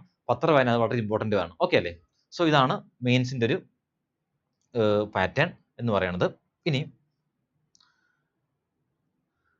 നിങ്ങളിതാ ഇവിടെ കാണുന്നത് ശരിക്കും ഓരോ സംസ്ഥാനങ്ങളിലെയും, ഇപ്പം ഇതിനകത്ത് യൂണിയൻ ടെറിട്ടറീസ് ഉണ്ട്, നമ്മളുടെ ഇന്ത്യൻ സ്റ്റേറ്റ്സ് ഉണ്ട്. അപ്പൊ അതിനകത്ത് ഓരോ സ്റ്റേറ്റിലും നമുക്ക് എക്സാം എഴുതാൻ പറ്റുന്ന ലാംഗ്വേജ് ആണ്. ഇപ്പം നമുക്കറിയാം നമ്മൾ കേരളത്തിലാണ്, മലയാളികളാണ്. അതുകൊണ്ട് നമ്മളെ സംബന്ധിച്ച് നമുക്ക് എക്സാം വേണമെങ്കിൽ എങ്ങനെ എഴുതാം, ഒന്നുകിൽ ഹിന്ദിയിൽ എഴുതാം, അല്ലെങ്കിൽ ഇംഗ്ലീഷിൽ എഴുതാം, അല്ലെങ്കിൽ മലയാളത്തിലും എഴുതാം. ഓക്കെ, സോ ഇവിടെ അതാണ് പറയുന്നത്. കേരളത്തിലാണെങ്കിൽ ഇംഗ്ലീഷിലും ഹിന്ദിയിലും മലയാളത്തിലും എക്സാംസ് എഴുതാം എന്ന് പറയുവാണ്. മറ്റൊരു കാര്യം പ്രത്യേകം ശ്രദ്ധിക്കേണ്ടത്, നമുക്ക് കേരളത്തിൽ മാത്രമല്ല ലക്ഷദ്വീപിലും എക്സാം എഴുതാം. കാരണം ലക്ഷദ്വീപിനും എന്താണ് മലയാളമാണെന്നുള്ളതാണ്. ശ്രദ്ധിക്കണം, ലക്ഷദ്വീപിനും ഇംഗ്ലീഷും ഹിന്ദിയും മലയാളമുണ്ട്. അതായത് കേരളീയർക്ക് എവിടെ അയക്കാം? ലക്ഷദ്വീപിലും വേണമെങ്കിൽ എക്സാം അയക്കാം. അയക്കുമ്പോൾ ശ്രദ്ധിക്കേണ്ട കാര്യം, നിങ്ങൾ ലക്ഷദ്വീപാണ് വെക്കുന്നതെങ്കിൽ നിങ്ങൾക്ക് ജോലി കിട്ടുമ്പോൾ എവിടെ കിട്ടുകയുള്ളൂ? ലക്ഷദ്വീപിലേ കിട്ടുകയുള്ളൂ എന്നേ ഉള്ളൂ. പക്ഷേ വേറെ കുഴപ്പമൊന്നുമില്ല. അത് നിങ്ങൾക്ക് മലയാളികൾക്ക് അവിടെ എന്തില്ല, LPT ടെസ്റ്റ് കാണില്ല, ലാംഗ്വേജ് പ്രൊഫഷൻ ടെസ്റ്റ് കാണില്ല. കാരണം നിങ്ങൾക്കറിയാം, ഞാൻ നേരത്തെ പറഞ്ഞ പോലെ ഇതൊരു ക്ലർക്ക് ഒരു സ്റ്റേറ്റ് വൈസ് എക്സാം ആയതുകൊണ്ട് തന്നെ നിങ്ങൾ വെക്കുന്ന സ്റ്റേറ്റിന്റെ ആ ഒരു പർട്ടിക്കുലർ ലോക്കൽ ലാംഗ്വേജ് നിങ്ങൾ അറിഞ്ഞിരിക്കണം. ഇപ്പോൾ കേരളം വെക്കുന്ന ഒരു കുട്ടിയെ സംബന്ധിച്ച് മലയാളം സംസാരിക്കാനും എഴുതാനും വായിക്കാനൊക്കെ അറിഞ്ഞിരിക്കണം. അപ്പം അവർ നോക്കുന്ന ഒരു കാര്യമാണ്, എക്സാം കഴിയുമ്പോൾ, ഇപ്പം നമ്മൾ എക്സാം കഴിഞ്ഞു, നിങ്ങൾ പ്രിലിംസ് കഴിഞ്ഞു, പാസ്സായി, മെയിൻസ് എഴുതി, അതും പാസ്സായാൽ നിങ്ങൾക്ക് നേരെ ജോലിയാണ്. പക്ഷേ ജോലിക്ക് വരുന്ന മുന്നേ ഞാൻ നേരത്തെ പറഞ്ഞിരുന്നു, നിങ്ങൾക്ക് ആദ്യം മെഡിക്കൽ ഉണ്ടാവും, പിന്നെ ഡോക്യുമെന്റ് വെറിഫിക്കേഷൻ ഉണ്ടാവും. ആ സമയത്ത് നിങ്ങൾക്ക് LLPT local language proficiency test എന്ന് പറയും, അത് നടത്തും. എന്ന് പറയുമ്പം അവിടെ ശ്രദ്ധിക്കേണ്ട കാര്യം, ഇപ്പം കേരളത്തിൽ പോസ്റ്റിംഗ് വെച്ച ഒരു കേരളത്തിലാണ് ആ സ്റ്റേറ്റ് വെച്ച ഒരു മലയാളിയെ സംബന്ധിച്ച് അവൻ 10ാം ക്ലാസ്സിലെ സർട്ടിഫിക്കറ്റിൽ, ആ 10ലെയോ +2 സർട്ടിഫിക്കറ്റിൽ മലയാളം ആസ് എ ലാംഗ്വേജ് പഠിച്ചിട്ടുണ്ടെങ്കിൽ അവന് ടെസ്റ്റ് എഴുതേണ്ട ആവശ്യമില്ല. ഓക്കെ, അതായത് ഒരാൾക്ക് ടെസ്റ്റ് 10ാം ക്ലാസ്സിലോ അല്ലെങ്കിൽ +2ലോ ആ ഒരു ലോക്കൽ ലാംഗ്വേജ് പഠിച്ചതിന് രേഖയുണ്ടെങ്കിൽ, സർട്ടിഫിക്കറ്റിൽ അതിനൊരു പ്രൂഫ് ഉണ്ടെങ്കിൽ അവർക്ക് LLPTയുടെ ആവശ്യമില്ല. എന്നാൽ അങ്ങനെ പഠിച്ചിട്ടില്ലെങ്കിൽ, ഇപ്പോൾ ഫോർ എക്സാമ്പിൾ ഇപ്പം ഒരു കേരളത്തിലുള്ളൊരു വ്യക്തി തമിഴ്നാട്ടിൽ, കാരണം പൊതുവെ തമിഴ്നാട്ടിലും കർണാടകയിലും കേരളത്തെക്കാളും കട്ട് ഓഫ് കുറവാണ്. അപ്പോൾ നമ്മൾ കട്ട് ഓഫ് നോക്കിയിട്ട് പലരും എവിടെ വെക്കാറുണ്ട്? മറ്റ് സംസ്ഥാനങ്ങളിൽ ഇത് വെക്കാറുണ്ട്. അങ്ങനെ വെക്കുമ്പോൾ എന്താ കുഴപ്പമെന്ന് വെച്ചാൽ, അവർക്ക് എന്ത് വേണം? LLPT ടെസ്റ്റ് പാസ്സാവണം. അതായത് എക്സാം കഴിഞ്ഞ് വിത്തിൻ 2 months തന്നെ ഈ ഒരു ടെസ്റ്റ് വരും. അന്നേരം ആ 2 മാസം കൊണ്ട് നമുക്ക് തമിഴ് പഠിക്കേണ്ടി വരും. ഞാൻ തമിഴ്നാട് വെക്കുന്നതിൽ തമിഴ് പഠിക്കണം, കർണാടകയാണെങ്കിൽ കന്നഡ പഠിക്കണം. അതുകൊണ്ട് ഞാൻ പറഞ്ഞു വരുന്നത്, നിങ്ങൾ ഒരിക്കലും വേക്കൻസി മാത്രം നോക്കിയിട്ട് ഒരിക്കലും ഈ ഒരു എക്സാം ആ ഒരു സ്റ്റേറ്റ് വെക്കുമ്പോൾ വെക്കാതിരിക്കുക. മീൻസ് ആ പോസ്റ്റിംഗ് സ്റ്റേറ്റ് ചോദിക്കുമ്പോൾ വേക്കൻസി മാത്രം കണ്ടു. ഓക്കെ, കേരളത്തിൽ വേക്കൻസി കൂടുതലാണ്, സോറി വേക്കൻസി അല്ല, കട്ട് ഓഫ്. കേരളത്തിൽ കട്ട് ഓഫ് കൂടുതലാണ്, തമിഴ്നാട്ടിൽ കട്ട് ഓഫ് കുറവാണ്, എന്നാൽ ഞാൻ തമിഴ്നാട് വെക്കാം എന്ന് പറഞ്ഞ് വെക്കാതിരിക്കുക. കാരണം നിങ്ങൾക്ക് തമിഴ് അറിയാമെങ്കിൽ ഓക്കെ, അതറിയില്ലെങ്കിൽ ചിലപ്പോൾ നിങ്ങൾ എക്സാം ക്ലിയർ ചെയ്യും, എന്നാൽ LLPT ടെസ്റ്റ് പാസ്സായില്ലെങ്കിൽ നിങ്ങൾ റിജക്റ്റഡ് ആയി പോകും. ഓക്കെ, അതുകൊണ്ട് അത് പ്രത്യേകം ശ്രദ്ധിക്കണം. അത് പറയുന്ന ഒരു പേജാണിത്. മറ്റൊന്ന്, ഇവർ പ്രധാന ഡോക്യുമെന്റ്സ് പറയുവാണ്. അതായത് ഒരു ഓൺലൈൻ എക്സാമിന്, അതായത് ബാങ്കിന്റെ പ്രിലിംസ് ആയിക്കോട്ടെ മെയിൻസ് ആയിക്കോട്ടെ, ഓൺലൈൻ എക്സാമിന് നിങ്ങൾ പങ്കെടുക്കാൻ നേരത്ത് എന്തൊക്കെ ഡോക്യുമെന്റ്സ് വേണം എന്നിവർ പറയുവാണ്. ഒന്നാമത്തേത് വാലിഡ് കോൾ ലെറ്റർ. അതായത് വാലിഡ് കോൾ ലെറ്റർ നമ്മളുടെ IBPS സൈറ്റ് അവർ റിലീസ് ചെയ്യും. ആ കോൾ ലെറ്റർ കൊണ്ടേ വരാവുള്ളൂ എന്ന് പറയുവാണ്. മറ്റൊന്ന് photo identity proof. Photo ID proof കൊണ്ടുവരണം. അതുപോലെ ഇത് മാത്രമല്ല, ഫോട്ടോയും വേണം കേട്ടോ. പിന്നെ ആ കോൾ ലെറ്ററിൽ പറഞ്ഞ സമയത്ത് തന്നെ കൃത്യമായിട്ട് റിപ്പോർട്ട് ചെയ്യണമെന്ന് പറയുന്നുണ്ട്. അവിടെ റിപ്പോർട്ടിംഗ് ടൈം ഉണ്ട്. റിപ്പോർട്ടിംഗ് ടൈമിൽ അത് അകത്ത് കയറുന്ന സമയമാണ്. കാരണം നമുക്കറിയാം ബാങ്ക് എക്സാം ആയതുകൊണ്ട് ഒരുപാട് ഫോർമാലിറ്റീസ് ഉണ്ട്. അപ്പോൾ അതൊക്കെ ചെയ്യണം, എന്നിട്ട് എക്സാം സ്റ്റാർട്ട് ചെയ്യാൻ പറ്റുള്ളൂ. അപ്പോൾ നിങ്ങൾ റിപ്പോർട്ടിംഗ് ടൈമിന്റെ സമയത്ത് തന്നെ വന്നെങ്കിലേ നിങ്ങൾക്ക് അതൊക്കെ ചെയ്യാൻ പറ്റുള്ളൂ. അതുകൊണ്ട് ആരും ലേറ്റ് ആവാതിരിക്കുക. ഓക്കെ, പിന്നെ പറയുന്ന മറ്റൊരു കാര്യമാണ്, duration of online prelims exam is 1 hour. പക്ഷേ ആ കാൻഡിഡേറ്റ്സിന് ചിലപ്പോൾ 2 hour വരെ അവിടെ നിൽക്കേണ്ടി വന്നേക്കാം. അതായത് എക്സാമിന്റെ ഡ്യൂറേഷൻ 1 hour ആണെന്ന് കരുതി അപ്പോൾ തന്നെ എക്സാം കഴിഞ്ഞ് പോരാം എന്നാരും വിചാരിക്കരുത്. കാരണം ഒരുപാട് ഫോർമാലിറ്റീസ് ബാക്കിയുണ്ട്. അതുകൊണ്ട് തന്നെ ചിലപ്പോൾ നിങ്ങൾക്ക് 2 മണിക്കൂറോളം നിൽക്കേണ്ടി വന്നേക്കാം. അതുപോലെ മെയിൻ എക്സാമിനാണെങ്കിലും അതിന്റെ ഡ്യൂറേഷൻ ഞാൻ നേരത്തെ പറഞ്ഞിരുന്നു 125 minutes ആണ്. അതൊരു വലിയ എക്സാം ആണ്, അതായത് 2 മണിക്കൂർ അല്ലേ. പക്ഷേ ചിലപ്പോൾ നിങ്ങൾക്ക് 3 മണിക്കൂർ അവിടെ നിൽക്കേണ്ടി വന്നേക്കാം. കാരണം നമ്മുടെ വെറിഫിക്കേഷനൊക്കെ ഒരുപാട് KYCയും, മീൻസ് KYC അല്ല, നമ്മളുടെ ഡോക്യുമെന്റ് വെറിഫിക്കേഷനും നിങ്ങളുടെ തമ്പും ഐറിസും ഫോട്ടോയൊക്കെ എടുക്കാനുണ്ട്. അപ്പോൾ ഒരുപാട് കാര്യങ്ങളുണ്ട്. അതുകൊണ്ട് എന്ത് പറയും, ഒരുപാട് മേ ബി 3 hour വരെ പോയേക്കാം എന്നവർ പറയുവാണ്. ഓക്കെ, സോ അത്രയേ ഉള്ളൂ. പിന്നെ പറയുന്നത് നമ്മളുടെ score obtained in online examination. എക്സാമിനേഷന്റെ കിട്ടുന്ന സ്കോറിന്റെ കാര്യം പറയുവാണ്. നിങ്ങളുടെ എക്സാമിന് കിട്ടുന്ന സ്കോറിനെ അപ് ടു 2 decimal points വരെ അവർ നോക്കുമെന്നുള്ളതാണ്. അതായത് ഇപ്പോൾ 61.25 ആണെങ്കിൽ ആ 25 വരെ അവർ വാല്യൂ ആയിട്ട് കണക്കാക്കുമെന്നാണ് പറയുവാണ്. പിന്നെ മറ്റൊരു കാര്യം ശ്രദ്ധിക്കേണ്ടത്, ഇവിടെ ലോക്കൽ ലാംഗ്വേജ് പ്രൊഫഷ്യൻസി ടെസ്റ്റ് നമ്മൾ ഓൾറെഡി പറഞ്ഞു കഴിഞ്ഞു. അതായത് ഇത് സ്റ്റേറ്റ് വൈസുള്ള എക്സാം ആയതുകൊണ്ട് തന്നെ നിങ്ങൾ വെക്കുന്ന സ്റ്റേറ്റിന്റെ, ആ പർട്ടിക്കുലർ സ്റ്റേറ്റിന്റെ ലോക്കൽ ലാംഗ്വേജ് അറിഞ്ഞിരിക്കണം. അപ്പം ആ ലോക്കൽ ലാംഗ്വേജ് നിങ്ങൾ 10th പഠിച്ചു എന്നുള്ളൊരു പ്രൂഫ് നിങ്ങളുടെ സർട്ടിഫിക്കറ്റിൽ ഉണ്ടെങ്കിൽ അതിന്റെ ആവശ്യമില്ല. അതില്ലെങ്കിൽ അത് ആവശ്യമാണ്. അപ്പോൾ ആ ടെസ്റ്റ് നടത്തും എന്ന് പറയുകയാണ്. ആ ടെസ്റ്റ് നടത്തുന്നത് ഒന്നുകിൽ ആ ബാങ്കുകാരായിരിക്കാം, അല്ലെങ്കിൽ മറ്റൊരു ബോർഡായിരിക്കാം. അത് ആരാണെങ്കിലും ആ ടെസ്റ്റ് ഉണ്ടാവും എന്ന് പറയുവാണ്. ഓക്കെ, അപ്പോൾ ആ ടെസ്റ്റ് നിങ്ങൾ ക്വാളിഫൈ ആയില്ലെങ്കിൽ ചിലപ്പോൾ റിജക്റ്റ് ആയി പോയേക്കാം എന്ന് പറയുവാണ്. ഓക്കെ, മറ്റൊന്ന് പ്രീ എക്സാമിനേഷൻ ട്രെയിനിങ്ങിന്റെ കാര്യമാണ്. എക്സാമിനേഷന് ശരിക്കും പറഞ്ഞാൽ ഒരു 1 month ബിഫോർ ആ ട്രെയിനിങ് ഉണ്ടാവാറുണ്ട്. ട്രെയിനിങ് വേറൊന്നുമല്ല, എക്സാം മുമ്പ് എഴുതി പരിചയമില്ലാത്തവർക്ക് എക്സാമിന്റെ രീതിയും ചോദ്യങ്ങളുടെ ഒരു മെത്തേഡും ആ സിലബസിനെ കുറിച്ച് ധാരണ കിട്ടാനുള്ള ട്രെയിനിങ് ആണ്. അപ്പം നിങ്ങൾ ഓൺലൈൻ ആ ഒരു ഫോം പൂരിപ്പിക്കുന്ന സമയത്ത് ശരിക്കും അവർ ചോദിക്കും, നിങ്ങൾ മൈനോറിറ്റി ആണോ അല്ലെങ്കിൽ റിസർവേഷൻ കാറ്റഗറി ആണോ, ആണെങ്കിൽ ട്രെയിനിങ് വേണോ എന്ന് ചോദിക്കും. വേണമെന്ന് പറയുകയാണെങ്കിൽ എവിടെയാണ് വേണ്ടതെന്ന് ചോദിക്കും. അപ്പോൾ അതൊക്കെ കൃത്യമായിട്ട് കൊടുക്കാം. വേണമെങ്കിൽ കൊടുക്കുക, വേണ്ടെങ്കിൽ നോ കൊടുത്താലും മതി. ഓക്കെ അല്ലേ? മറ്റൊന്ന് അലോട്ട്മെന്റ്. ഇനി ഇതെങ്ങനെ അലോട്ട്മെന്റിലേക്ക് കൺവേർട്ട് ചെയ്യുന്നുള്ളതാണ്. വേറൊന്നുമില്ല, ഞാൻ നേരത്തെ പറഞ്ഞിരുന്നു ടോട്ടൽ മാർക്ക് നമ്മളുടെ 200 മാർക്കിലാണ്. ആ 200 മാർക്കിനെ നമ്മൾ ശരിക്കും 100 മാർക്കിലേക്ക് കൺസോളിഡേറ്റ് ചെയ്യും. അതായത് 100ലേക്ക് കൺവേർട്ട് ചെയ്യും. എന്നിട്ട് നിങ്ങളുടെ ഫൈനൽ റിസൾട്ട് വരുമ്പം ഔട്ട് ഓഫ് 100ലാണ് മാർക്ക് വരുന്നത്. ഓക്കെ, അത് എക്സാം 200ലായിരിക്കും, പക്ഷെ ആ 200ലുള്ള എക്സാമിനെ 100ലേക്ക് കൺവേർട്ട് ചെയ്യും. എന്ന് പറയുമ്പം ഇപ്പോൾ നിങ്ങൾക്ക് 200ൽ 100ആണ് കിട്ടിയതെങ്കിൽ 100ൽ എത്ര കിട്ടും? 50 കിട്ടും, അത്രേ ഉള്ളൂ. അങ്ങനെ മാറ്റിയിട്ടാണ് റിസൾട്ട് വരുന്നതെന്ന് അവർ പറയുവാണ്. വേറൊന്നും തന്നെ ഇവിടെ പ്രത്യേകിച്ച് പറയുന്നില്ല. പിന്നെ മറ്റൊന്ന്, നമ്മളുടെ candidates will not be allowed to join the allot participating banks if he or she fails to produce the relevant eligibility documents as mentioned above. അതായത് വേറൊന്നുമില്ല, നമ്മളിവിടെ പറഞ്ഞ എല്ലാ ഡോക്യുമെന്റ്സും, അത് നമ്മുടെ എഡ്യൂക്കേഷന്റെ ആയിക്കോട്ടെ, നമ്മുടെ കാസ്റ്റിന്റെ ആയിക്കോട്ടെ, നമ്മുടെ ലാംഗ്വേജിന്റെ ആയിക്കോട്ടെ, വാട്ടവർ എന്തൊക്കെ ഡോക്യുമെന്റ്സ് നമ്മൾ പറയുന്നുണ്ടോ അതെല്ലാം കൃത്യമായിട്ട് ഹാജരാക്കിയാൽ മാത്രമേ നമ്മൾ ഈ എക്സാം എല്ലാം കഴിയുമ്പം പ്രവേശിക്കാൻ സാധിക്കുള്ളൂ ജോലിയിലേക്ക്. അതല്ലെങ്കിൽ ചിലപ്പോൾ ഒരു ഡോക്യുമെന്റ് ഇല്ലെങ്കിൽ പോലും റിജക്റ്റ് ആയി പോകും എന്നാണ് ഇവർ പറയുന്നത്. ഓക്കെ, അത് ശ്രദ്ധിച്ചാൽ മതി. ഓക്കെ, പിന്നെ നമ്മളുടെ ഐഡന്റിറ്റി വെറിഫിക്കേഷൻ. നമ്മൾ ശരിക്കും എക്സാം സെന്ററിൽ ചെല്ലാൻ നേരത്ത് നമ്മൾ ID കൊണ്ടുപോകണം അല്ലേ? അപ്പം ഏത് ID കൊണ്ടുപോകാം, ഏതോ കൊണ്ടുപോകാൻ പാടില്ല എന്നാണ് പറയുന്നത്. നമുക്കറിയാം, നമുക്ക് ഓൾറെഡി അറിയുന്ന കാര്യങ്ങൾ തന്നെയാണ്. പ്രധാനപ്പെട്ട ഒന്ന് ആധാർ കാർഡ് കൊണ്ടുപോകാം, അല്ലെങ്കിൽ എന്താണ് ഇവിടെ പറയുന്നുണ്ട് അവർ കൃത്യമായിട്ട്, ആധാർ കാർഡ് ആവാം, പാൻ കാർഡ് ആവാം, പാസ്പോർട്ട് ആവാം, നമ്മുടെ ഡ്രൈവിംഗ് ലൈസൻസ് ആവാം, വോട്ടേഴ്സ് കാർഡ് ആവാം, അതൊക്കെ നിങ്ങൾക്ക് കൊണ്ടുപോകാം. ശ്രദ്ധിക്കേണ്ട കാര്യം, റേഷൻ കാർഡോ അല്ലെങ്കിൽ ലേണേഴ്സ് ഡ്രൈവിംഗ് ലൈസൻസോ കൊണ്ടുപോകാനായിട്ട് പാടില്ല. ഓക്കെ, റേഷൻ കാർഡോ ലേണേഴ്സ് ഡ്രൈവിംഗ് ലൈസൻസോ നിങ്ങളുടെ ID ആയിട്ട് കൊണ്ടുപോകാനായിട്ട് പാടില്ല. അത് നോക്കിയാൽ മതി. പിന്നെ മറ്റൊരു കാര്യം ശ്രദ്ധിക്കേണ്ടത് നിങ്ങളുടെ ബയോമെട്രിക്കിലാണ്. കാരണം ഞാൻ നേരത്തെ പറഞ്ഞിരുന്നു, എക്സാമിന് ഒരു 1 hour മുന്നേ റിപ്പോർട്ടിംഗ് ടൈമാണ്. ആ ഒരു 1 hour എന്ന് പറയുന്നത് ആക്ച്വലി നിങ്ങളുടെ ബയോമെട്രിക് ചെയ്യാനുള്ള സമയമാണ്. അപ്പോൾ ആ സമയത്ത് ഒരുപാട് കാര്യങ്ങൾ, നിങ്ങളുടെ ഫോട്ടോ എടുക്കണം, നിങ്ങളുടെ ഐറിസിന്റെ ഇതെടുക്കണം, അതുപോലെ തമ്പ് എടുക്കണം. അപ്പോൾ നിങ്ങളുടെ തമ്പ് ക്ലിയർ ആയിരിക്കണം എന്ന് പറയുവാണ്. തമ്പ് വേറെ എന്തുകൊണ്ട് സ്റ്റാമ്പ് എന്തെങ്കിലും കോട്ട് ചെയ്യാനോ ഒന്നും പാടില്ല. ഇനി ഫിംഗർ ഡേർട്ടിയോ അങ്ങനെ എന്തെങ്കിലും ഉണ്ടെങ്കിൽ, അഴുക്കുവല്ലോ ഉണ്ടെങ്കിൽ അതൊക്കെ ക്ലീൻ ചെയ്തിട്ട് വരാവുള്ളൂ എന്ന് പറയുവാണ്. പിന്നെ ഇവർ പറയുന്ന പ്രധാനപ്പെട്ട മറ്റൊരു കാര്യം, ഇപ്പോൾ നിങ്ങൾ വെക്കാറുള്ള തമ്പ്, ശരിക്കും വെക്കുന്ന തമ്പ്, നമ്മൾ അപ്ലോഡ് ചെയ്യുന്ന തമ്പില്ലേ, അത് ലെഫ്റ്റ് ആണെങ്കിൽ എക്സാമിന് അവിടെ ലെഫ്റ്റ് തമ്പ് വെക്കേണ്ട ഒരു സിറ്റുവേഷൻ വരുന്നുണ്ട്. അപ്പോൾ ബൈ ചാൻസ് നിങ്ങളുടെ ലെഫ്റ്റ് തമ്മിൽ എന്തെങ്കിലും പരിക്കുകളോ പറ്റി ഇരിക്കുവാണെങ്കിൽ, ആ തമ്പ് വെക്കാൻ പറ്റില്ലാത്ത സിറ്റുവേഷൻ ആണെങ്കിൽ നിങ്ങൾ എന്ത് ചെയ്യണം? അത് ഉടനടി അവിടെ റിപ്പോർട്ട് ചെയ്യണം. നിങ്ങൾ ചെല്ലുമ്പോൾ തന്നെ പറയണം. ഓക്കെ, ഒരിക്കലും വെയിറ്റ് ചെയ്യരുത്, അവർ ചോദിക്കാൻ വെയിറ്റ് ചെയ്യരുത്. ഓക്കെ, കാരണം അതിന്റെ പ്രൊസീജിയർ അവർക്ക് നടത്താനായിട്ടാണ്. അതായത് ഇപ്പം നമ്മൾ അപ്ലോഡ് ചെയ്യാൻ നേരത്ത്, നമുക്ക് ഡോക്യുമെന്റ്സ് കൊടുക്കാൻ നേരത്ത് നമ്മൾ തമ്പ് വെക്കണം. ലെഫ്റ്റ് ഹാൻഡ് തമ്പാണ് വെക്കാറ്. അപ്പോൾ ഇതേ ലെഫ്റ്റ് ഹാൻഡ് തമ്പ് നമ്മൾ എക്സാം സെന്ററിൽ വെക്കേണ്ടതായിട്ടുണ്ട്. അപ്പോൾ ബൈ ചാൻസ് ഇപ്പോൾ എന്തുകൊണ്ടെങ്കിലും നിങ്ങൾക്ക് നിങ്ങളുടെ തമ്പിൽ എന്തെങ്കിലും പരിക്കോ മറ്റോ പറ്റുവാണെങ്കിൽ അത് വെക്കാൻ പറ്റില്ലല്ലോ. അപ്പോൾ നിങ്ങൾ എക്സാം സെന്ററിൽ ചെല്ലുമ്പോൾ അത് നേരത്തെ തന്നെ അവരോട് മുൻകൂട്ടി പറയേണ്ടതായിട്ടുണ്ടെന്ന് അവർ പറയുന്നുണ്ട്. ഓക്കെ, അതൊന്ന് ശ്രദ്ധിച്ചാൽ മതി. ഓക്കെ അല്ലേ? മറ്റൊന്ന് പറയുന്നത് ആ സംഗതി, കാൻഡിഡേറ്റ്സ് കോൾ ലെറ്ററും കാര്യങ്ങളൊക്കെ കൃത്യമായിട്ട് കൊണ്ടുവരണം എന്ന് പറയുവാണ്.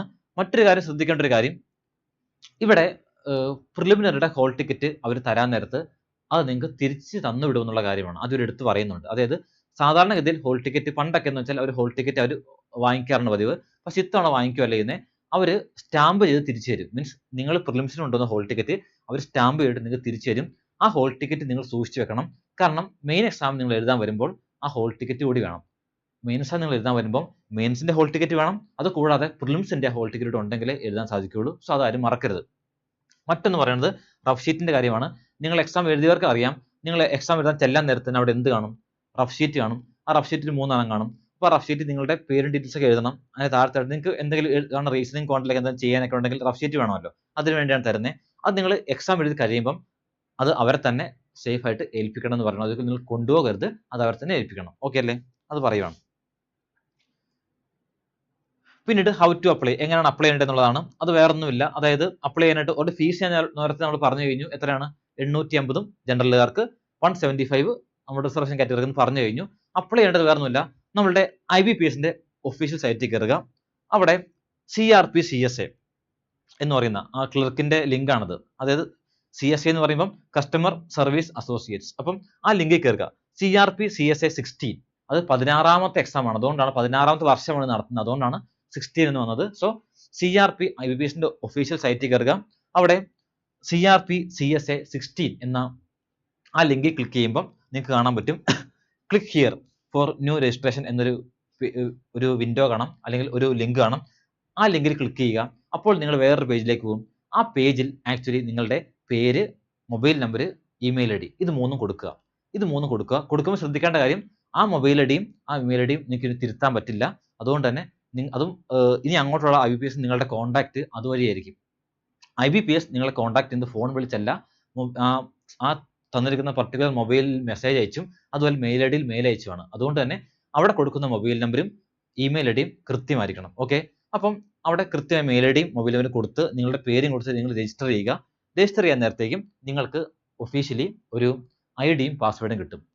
ആ IDയും പാസ്വേഡും ഉപയോഗിച്ച് നിങ്ങൾക്ക് ഫർദർ ഫ്യൂച്ചറിൽ നിങ്ങൾക്ക് നിങ്ങളുടെ ആ ഒരു എന്ത് ചെയ്യാം, നിങ്ങളുടെ ഒരു അക്കൗണ്ടിൽ കയറി നോക്കി നിങ്ങളുടെ ബാക്കി കാര്യങ്ങൾ ചെയ്യാവുന്നതാണ്. ഓക്കെ, അപ്പം ഫസ്റ്റ് സ്റ്റെപ്പ് എന്ന് പറയാൻ വേറെ ഒന്നുമില്ല, സൈറ്റിൽ കയറുക. സൈറ്റിൽ കയറി CRP-CSA 16 എന്ന ലിങ്കിൽ ക്ലിക്ക് ചെയ്യുക. അപ്പോൾ click here for new registration എന്ന പേജ് കാണാം, ലിങ്ക് കാണാം, അതിൽ ക്ലിക്ക് ചെയ്യുക. അപ്പോൾ നിങ്ങളുടെ പേരും നിങ്ങളുടെ മൊബൈൽ നമ്പറും ഇമെയിൽ ഐഡിയും ആദ്യമേ കൊടുക്കാൻ ചോദിക്കും. അതും കൊടുത്തു കഴിയുമ്പോഴേക്കും നിങ്ങൾക്ക് IDയും പാസ്വേഡും കിട്ടും. അത് കഴിഞ്ഞിട്ട് പിന്നെയും പേജുകളുണ്ട്. അത് കഴിഞ്ഞിട്ട് എന്തൊക്കെ വരാം, നിങ്ങളുടെ ബേസിക് ഡീറ്റെയിൽസ് അത് കൊടുക്കണം. അത് കഴിഞ്ഞ് ഫോട്ടോ, തമ്പ്, ഡിക്ലറേഷൻ അത് കൊടുക്കണം. പിന്നീട് നിങ്ങളുടെ എഡ്യൂക്കേഷൻ ക്വാളിഫിക്കേഷൻ കൊടുക്കണം, നിങ്ങളുടെ എക്സ്പീരിയൻസ് കൊടുക്കണം. ഇതെല്ലാം കഴിഞ്ഞ് ബാങ്കിന്റെ ആ ഒരു ലിസ്റ്റ് വരും, ബാങ്കിന്റെ പ്രയോറിറ്റി ലിസ്റ്റ് ഇല്ലേ അത് വരും, അത് കൊടുക്കണം. ഇതെല്ലാം കഴിഞ്ഞ് സ്റ്റേറ്റ്, അതിനിടയ്ക്ക് സ്റ്റേറ്റ് ഒക്കെ ചോദിക്കും, ഏതാ എക്സസ് സെന്റർ എവിടെ വേണം, സ്റ്റേറ്റ് എവിടെ വേണമെന്നൊക്കെ ചോദിക്കും. ഇതെല്ലാം കൊടുത്ത് അവസാനം പേയ്മെന്റ് ഉണ്ട്. ഇതെല്ലാം കഴിഞ്ഞ് നിങ്ങൾ ഈ ഒരു പ്രോസസ് കംപ്ലീറ്റ് ആവുള്ളൂ. അത് പ്രത്യേകം ശ്രദ്ധിക്കണം, ഒരുപാട് പ്രോസസ് ഉണ്ട് കേട്ടോ, അപ്പം അത് ശ്രദ്ധിക്കണം. ഇനി എന്തൊക്കെയാണ് അപ്ലോഡ് ചെയ്യേണ്ടതെന്നുള്ളതാണ്. അത് ശ്രദ്ധിക്കേണ്ട കാര്യം, ഒന്നാമത് ഫോട്ടോഗ്രാഫ്, നിങ്ങളുടെ ഒരു റീസെന്റ് ഫോട്ടോഗ്രാഫ് തന്നെ വേണം. ഒരിക്കലും നിങ്ങൾ കഴിഞ്ഞ വർഷം ഉപയോഗിച്ച ഫോട്ടോഗ്രാഫ് യൂസ് ചെയ്യരുത്. ഒരു റീസെന്റ് ഫോട്ടോഗ്രാഫ് അപ്ലോഡ് ചെയ്യണം. അതുപോലെ സിഗ്നേച്ചർ, നിങ്ങളുടെ ഒപ്പ് അപ്ലോഡ് ചെയ്യണം. അതുപോലെ ലെഫ്റ്റ് ഹാൻഡ് തമ്പ് ഇംപ്രഷൻ, നമ്മൾ നേരത്തെ പറഞ്ഞിരുന്നു, ലെഫ്റ്റ് തമ്പ് കൊടുക്കണം. അതുപോലെ ഹാൻഡ് റിട്ടൺ ഡിക്ലറേഷൻ കൊടുക്കണം. മറ്റൊന്ന് 10th സർട്ടിഫിക്കറ്റ് അത് കൊടുക്കണം, അത് അപ്ലോഡ് ചെയ്യണം. ഓക്കെ, അപ്പോൾ ഇത്രയും കാര്യങ്ങൾ നിങ്ങൾ കൃത്യമായിട്ട് അപ്ലോഡ് ചെയ്യാനായിട്ടുണ്ട്. മറ്റൊന്ന് will be required to capture and upload their photograph through webcam, അതായത് ലൈവ് ഫോട്ടോയും എടുക്കാനുണ്ട്. എന്ന് പറയുമ്പോൾ നിങ്ങളുടെ അല്ലാത്തൊരു ഫോട്ടോഗ്രാഫ് അപ്ലോഡ് ചെയ്യണം, അത് കൂടാതെ ലൈവ് ഫോട്ടോ എടുക്കാനുണ്ട്. അതിന്റെ ക്രൈറ്റീരിയ നമ്മൾ പുറകെ പറയുന്നതായിരിക്കും. ഓക്കെ അല്ലേ? സോ ഇത്രയേ ഉള്ളൂ, അതൊന്ന് ശ്രദ്ധിച്ചാൽ മതി. അപ്പോൾ നിങ്ങൾ ഓരോ പേജ് കഴിയുമ്പോഴും സേവ് ആൻഡ് നെക്സ്റ്റ് കൊടുത്ത് പോവുക. അങ്ങനെ പോയി അവസാനം കംപ്ലീറ്റ് രജിസ്ട്രേഷൻ വരും, അതും കൊടുത്ത് പേയ്മെന്റ് കഴിയുമ്പോഴാണ് നിങ്ങളുടെ എന്ത് വരുന്നത്, നിങ്ങളുടെ ആപ്ലിക്കേഷൻ കംപ്ലീറ്റ് ആവുമെന്ന് പ്രത്യേകം ശ്രദ്ധിക്കണം കേട്ടോ. ഇനി മറ്റൊന്ന് പേയ്മെന്റ് രീതികളാണ്. അത് നിങ്ങൾക്ക് ഇഷ്ടമുള്ള പോലെ ചെയ്യാം. എങ്ങനെയാണ്, പല വഴികളുണ്ട്. ക്രെഡിറ്റ് കാർഡ് ആവാം, ഡെബിറ്റ് കാർഡ് ആവാം, നെറ്റ് ബാങ്കിങ് ആവാം, IMPS, cash card, mobile wallet, UPI, നമ്മളുടെ ഗൂഗിൾ പേ ട്രാൻസാക്ഷൻ പറ്റുന്നതാണ്. സോ അതൊന്നും വലിയ പ്രശ്നമുള്ള കേസല്ല, അതൊക്കെ നിങ്ങൾക്ക് പറ്റും. പിന്നെ ശ്രദ്ധിക്കേണ്ട വേറൊരു കാര്യം, ഇവിടെ ആപ്ലിക്കേഷൻ കഴിഞ്ഞ് കഴിയുമ്പോൾ, നിങ്ങൾ ആപ്ലിക്കേഷൻ പ്രോസസ് കഴിയുമ്പം പേയ്മെന്റിലേക്ക് പോകും. പേയ്മെന്റും കഴിയാൻ നേരത്ത് അവസാനം സക്സസ്ഫുൾ എന്ന് കാണിക്കും. അപ്പോൾ തന്നെ നിങ്ങൾ ക്ലോസ് ചെയ്തിട്ട് പോരരുത്. അപ്പോൾ തന്നെ നിങ്ങളുടെ IDയും പാസ്വേഡ് ഉപയോഗിച്ച് ഒന്നോടൊന്ന് കയറിയിട്ട് ആ പേയ്മെന്റിന്റെ അവിടെ പെയ്ഡ് എന്ന് തന്നെ അല്ലെന്ന് ഉറപ്പുവരുത്തണം. അങ്ങനെയാണെങ്കിൽ നിങ്ങൾ അപ്പോൾ തന്നെ ആ ഒരു ആപ്ലിക്കേഷൻ നിങ്ങൾ അപ്പോൾ തന്നെ എന്ത് ചെയ്യണം, പ്രിന്റ് എടുത്ത് വെക്കണം. കാരണം നിങ്ങളുടെ ആപ്ലിക്കേഷന്റെ ആ ഒരു വിൻഡോ, നിങ്ങളുടെ ആ ഡേറ്റ് കഴിയും, പർട്ടിക്കുലർ ഡേറ്റ്, അതായത് എഡിറ്റിംഗ് ഡേറ്റ് കഴിയുമ്പം അത് ക്ലോസ് ആവും. അതിനുശേഷം നിങ്ങൾക്ക് ആപ്ലിക്കേഷൻ എടുക്കാൻ പറ്റില്ല. നിങ്ങൾക്ക് ഫർദർ എന്തെങ്കിലും ഒരു കാര്യത്തിന് വേണ്ടി ആപ്ലിക്കേഷന്റെ ആ ഒരു പേജ് വേണമെങ്കിൽ നിങ്ങൾക്ക് എടുക്കാൻ പറ്റാത്തതുകൊണ്ട് തന്നെ നിങ്ങൾ പേയ്മെന്റ് കഴിഞ്ഞ് തൊട്ട് പുറകെ ഒന്നാമത് ചെയ്യേണ്ടത് അഗെയിൻ IDയും പാസ്വേഡ് യൂസ് ചെയ്ത് കയറിയിട്ട് അവിടെ പെയ്ഡ് എന്ന് തന്നെയല്ലേ ആയില്ലേ എന്ന് ഉറപ്പുവരുത്തണം. അൺപെയ്ഡ് എന്നുള്ളത് പെയ്ഡ് ആയില്ലെന്ന്, അത് മാറിയില്ലെന്ന് ഉറപ്പുവരുത്തണം. മറ്റൊന്ന് അതിന്റെ പ്രിന്റ് ഔട്ട് അപ്പം തന്നെ എടുത്തു വെക്കണം കേട്ടോ. അത് ഫ്യൂച്ചറിലേക്കുള്ള ആവശ്യത്തിന് വേണ്ടിയിട്ടാണ്, അത് ശ്രദ്ധിക്കണം. അത്രയേ ഉള്ളൂ. പിന്നെ ഇവിടെയും വേറെ പ്രത്യേകിച്ച് കാര്യമായിട്ടൊന്നും പറയുന്നില്ല.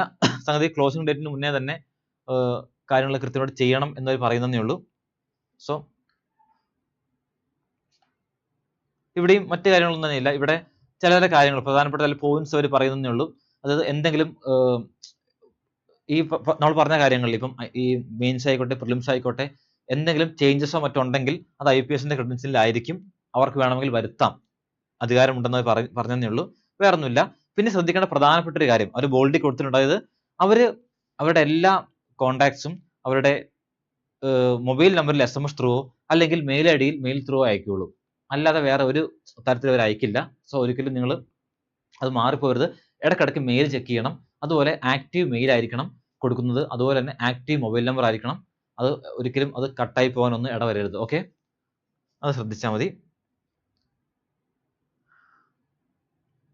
ഇനി മറ്റൊന്നുകൂടി പറയാനുള്ളത്, നിങ്ങൾ എക്സാം സെന്ററിൽ കൊണ്ടുപോകാൻ പാടില്ലാത്ത ഓരോ കാര്യങ്ങൾ പറയുന്നുണ്ട്, അല്ലെങ്കിൽ കൊണ്ടുപോകാൻ പാടുന്ന അല്ലെങ്കിൽ പാടില്ലാത്ത കാര്യങ്ങൾ പറയുന്നുണ്ട്. മീൻസ് ഒന്നാമത്തെ ഒരു കാര്യം, അതായത് ഇനി ടെക്സ്റ്റൽ മെറ്റീരിയൽസ്, അതായത് ഈ ബുക്ക് പോലത്തെ ഒന്നും തന്നെ കൊണ്ടുപോകാനായിട്ട് പാടില്ല. അതുപോലെ ബോക്സ്, പ്ലാസ്റ്റിക് പൗച്ച്, കാൽക്കുലേറ്റർ, നിങ്ങൾക്ക് വളരെ അറിയാവുന്ന കാര്യം തന്നെയാണ്.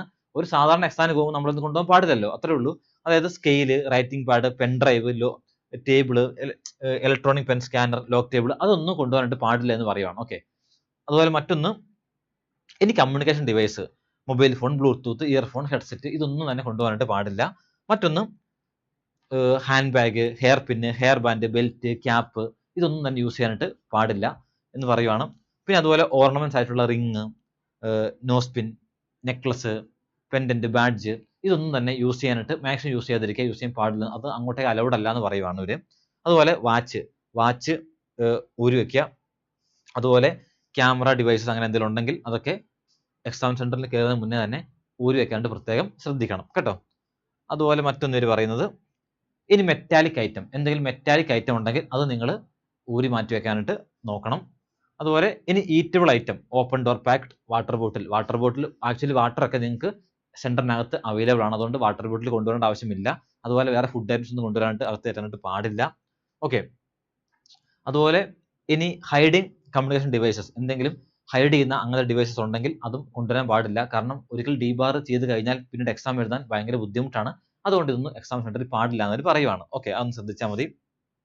പിന്നെ ആക്ഷൻസ്, ഇങ്ങനെ എന്തെങ്കിലും ഒരു അൺഫെയർ മീനിൽ നമ്മൾ പിടിക്കപ്പെട്ടാൽ എന്തൊക്കെ ആക്ഷൻസ് ആണ് എടുക്കുന്നത്, അല്ലെങ്കിൽ അവിടെ ചെയ്യാൻ പാടില്ലാത്ത കാര്യങ്ങൾ പറയുവാണ്. അതിലേക്കൊന്നും നമ്മൾ കൂടുതലായിട്ട് പോകുന്നില്ല.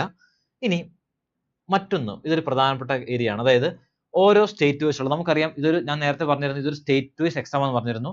അതുകൊണ്ട് തന്നെ ഓരോ സ്റ്റേറ്റിനും ഓരോ വേക്കൻസിയാണ്. അങ്ങനെ നോക്കുമ്പം ഓരോ സ്റ്റേറ്റിന്റെയും ഓരോ ബാങ്കിന്റെയും വേക്കൻസിയുടെ ഇതാണ്. ഇത് ആൻഡമാൻ നിക്കോബാറിലെയാണ്. നമുക്ക് നമ്മുടെ കേരളത്തിന്റെ നോക്കാം അല്ലെ. നമ്മുടെ കേരളത്തിന്റെ കാര്യം വരുമ്പോൾ, നമ്മുടെ കേരളത്തിലേക്ക് വരുമ്പോൾ നോക്കട്ടെ.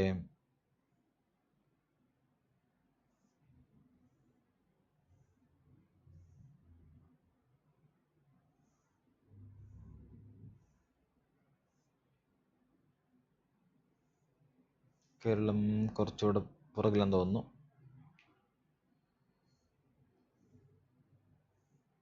ഓക്കെ, ഇതാ നമ്മുടെ കേരളം എത്തിക്കഴിഞ്ഞു. അപ്പൊ കേരളത്തിൽ നോക്കുമ്പോൾ നമ്മളുടെ ബാങ്ക് ഓഫ് ബറോഡയ്ക്ക് 35ഓളം വേക്കൻസി ഉണ്ട്. അതിൽ ജനറലുകാർക്ക് 19 ഉണ്ട്. ബാക്കി റിസർവേഷൻ കാറ്റഗറിക്ക് 4, 3 അങ്ങനെ ഉണ്ട്. ബാങ്ക് ഓഫ് ഇന്ത്യയിൽ ഇതൊരു വേക്കൻസി റിപ്പോർട്ട് ചെയ്തിട്ടില്ല. ഇതിനർത്ഥം വേക്കൻസി ഇല്ല എന്നല്ല. ഓക്കെ, ഇപ്പം നമ്മൾ നോക്കുമ്പോൾ കേരളത്തിൽ നോക്കുന്നത് ബാങ്ക് ഓഫ് ഇന്ത്യയിൽ വേക്കൻസി ഇല്ലല്ലോ, 0 ആണല്ലോ എന്ന് തോന്നാം. അങ്ങനെയല്ല, ഇപ്പോൾ റിപ്പോർട്ട് ചെയ്തിട്ടില്ല, പക്ഷേ ഇൻ ഫ്യൂച്ചർ റിപ്പോർട്ട് ചെയ്യും. ഓക്കെ, അതുപോലെ ബാങ്ക് ഓഫ് മഹാരാഷ്ട്രയിൽ അറൌണ്ട് 11 വേക്കൻസി ഉണ്ട്. ടോട്ടൽ 20 വേക്കൻസി ഉണ്ട്. 11 പേർക്ക് 11 ജനറലിനുണ്ട്. മറ്റൊന്ന് കാനറ ബാങ്കിൽ മൊത്തം 5 വേക്കൻസി ഉണ്ട്. സെൻട്രൽ ബാങ്കിൽ 33 വേക്കൻസി ഉണ്ട്. അപ്പോൾ ഏറ്റവും കൂടുതൽ വേക്കൻസി ബാങ്ക് ഓഫ് ബറോഡയിലാണ്, 35 വേക്കൻസി. രണ്ടാമത് സെൻട്രൽ ബാങ്ക് ഓഫ് ഇന്ത്യയിലാണ്, 33 വേക്കൻസി. പിന്നെ യൂക്കോ ബാങ്കിൽ 9 വേക്കൻസി ഉണ്ട്. അങ്ങനെ മൊത്തത്തിൽ നോക്കിയാൽ 108ഓളം വേക്കൻസി കേരളത്തിൽ ഇതുവരെ റിപ്പോർട്ട് ചെയ്തിട്ടുണ്ട്. ശ്രദ്ധിക്കണം, 108ഓളം വേക്കൻസി കേരളത്തിൽ ഇതുവരെ റിപ്പോർട്ട് ചെയ്തിട്ടുണ്ട്. അതിൽ ജനറലുകാർക്ക് 62ഓളം വേക്കൻസികളുണ്ട്. ഓക്കെ, അതിനിയും കൂടും, ഉറപ്പായിട്ടും അതിനിയും കൂടും. കാരണം ഒരുപാട് ബാങ്കുകൾ, ഇന്ത്യൻ ഓവർസീസ് ബാങ്കോ പഞ്ചാബ് നാഷണൽ ബാങ്ക് ഒന്നും അധികം റിപ്പോർട്ട് ചെയ്തിട്ടില്ല, അത് അവരിനെ റിപ്പോർട്ട് ചെയ്യും. അപ്പോൾ വേക്കൻസി ഇനിയും കൂടും. ഓക്കെ അല്ലേ. അതുപോലെ നമുക്ക് ലക്ഷദ്വീപിനെ ഇവിടെ നോക്കാം. കാരണം നമുക്കറിയാം കേരളത്തിന്റെ പോലെ തന്നെയാണ് ലക്ഷദ്വീപിലും, അവിടെയും മലയാളം തന്നെയാണ് ലോക്കൽ ലാംഗ്വേജ്. അതുകൊണ്ട് തന്നെ ലക്ഷദ്വീപിൽ പക്ഷേ നമ്മുടെ കാനറ ബാങ്ക് 10 വേക്കൻസി ഉണ്ട്. ലക്ഷദ്വീപിൽ കാനറ ബാങ്കിൽ 10 വേക്കൻസി ഉണ്ട്. അതുപോലെ യൂണിയൻ ബാങ്ക് ഓഫ് ഇന്ത്യ ഇതുവരെ റിപ്പോർട്ട് ചെയ്തിട്ടില്ല, അത് റിപ്പോർട്ട് ചെയ്യാം. ഓക്കെ അല്ലേ. സോ മൊത്തത്തിൽ നോക്കിയാൽ ലക്ഷദ്വീപിൽ പല ബാങ്കുകളായിട്ട് 11ഓളം വേക്കൻസികളുണ്ട്. 6 ജനറലിനുണ്ട്, ബാക്കി റിസർവേഷന്. അങ്ങനെയാണ് ഇപ്പോൾ അതിന്റെ പോകുന്നത്. മറ്റൊന്ന് ലോക്കൽ ലാംഗ്വേജ് ആണ്. ഓരോ സ്റ്റേറ്റിലെയും ലോക്കൽ ലാംഗ്വേജ് ഏതാണെന്നുള്ളതാണ് നമ്മൾ ഓൾറെഡി പറഞ്ഞു കഴിഞ്ഞു. കേരളത്തിന്റെ ലോക്കൽ ലാംഗ്വേജ് മലയാളം നമുക്കറിയാം, ലക്ഷദ്വീപിലും മലയാളം തന്നെയാണ്, അതൊന്ന് ശ്രദ്ധിച്ചാൽ മതി. ഇതാ മറ്റൊന്ന് ഗൈഡ് ലൈൻസ് ഫോർ, നമ്മൾ നേരത്തെ പറഞ്ഞിരുന്നു ഫോട്ടോ അപ്ലോഡ് ചെയ്യണം, സൈൻ അപ്ലോഡ് ചെയ്യണം, തമ്പ് അപ്ലോഡ് ചെയ്യണം, റിട്ടേൺ ഡിക്ലറേഷൻ ഉണ്ട്, നമ്മുടെ 10th സർട്ടിഫിക്കറ്റ് ഉണ്ട്, ഇതൊക്കെ പറഞ്ഞായിരുന്നു. അതിന്റെ ഒക്കെ പല പല ഗൈഡ് ലൈൻസ് ആണ്. ഒരു ഫോട്ടോ ആണ് അപ്ലോഡ് ചെയ്യുന്നതെങ്കിൽ അത് ഉറപ്പായിട്ടും 4.5 സെന്റിമീറ്റർ ടു 3.5 സെന്റിമീറ്റർ വരെ പാടുള്ളൂ, ആ ഒരു അളവായിരിക്കണം. അതുപോലെ നിങ്ങൾ ഫോട്ടോ എടുക്കുമ്പോൾ ശ്രദ്ധിക്കേണ്ട കാര്യം, പലർക്കും ഫോട്ടോ എടുക്കുമ്പോൾ പലപ്പോഴും മിസ്സിംഗ് വരാറുണ്ട്, പലപ്പോഴും തെറ്റുകൾ സംഭവിക്കാറുണ്ട്. അതിൽ പ്രധാനമായിട്ടും അതൊരു റിസന്റ് പാസ്പോർട്ട് സൈസ് ഫോട്ടോ ആയിരിക്കണം. ആ ഫോട്ടോ ഒരു പാസ്പോർട്ട് സൈസ് ആയിരിക്കണം, അത് റിസന്റ്ലി എടുത്തതായിരിക്കണം. ഒരിക്കലും പഴയ ഫോട്ടോ നിങ്ങൾ യൂസ് ചെയ്യരുത്.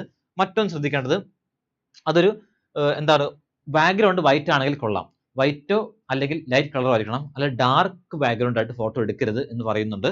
അതുപോലെ മറ്റൊന്ന് പറയണത്, അതൊരു എപ്പോഴും ഫോട്ടോ ക്ലിയർ ആയിരിക്കണം, അതായത് ആ ഫോട്ടോയിലെ ഫേസ് ക്ലിയർ ആയിരിക്കണം, അതിനകത്ത് വേറെ ഗ്ലെയറോ അല്ലെങ്കിൽ ലൈറ്റിന്റെ ആ ഒരു ഇതൊന്നും തന്നെ അടിക്കാൻ പാടില്ല, നല്ല ക്ലിയർ ഫോട്ടോ ആയിരിക്കണം, വ്യക്തമായിട്ട് മനസ്സിലാവണം. അതുപോലെ ഫോട്ടോ ആ നേരെ ഫ്രണ്ടിലേക്ക് ഫേസ് ചെയ്യണം, ചെരിഞ്ഞോ അല്ലെങ്കിൽ അങ്ങനെയൊന്നും ഇരിക്കാൻ പാടില്ല, കറക്റ്റ് നേരെ ഫ്രണ്ടിലേക്ക്, കറക്റ്റ് നേരെ നോക്കുന്ന രീതിയിൽ ഫേസ് ചെയ്യണം എന്നാണ് അവർ പറയുന്നത്. ഓക്കെ, അതൊന്ന് ശ്രദ്ധിച്ചാൽ മതി.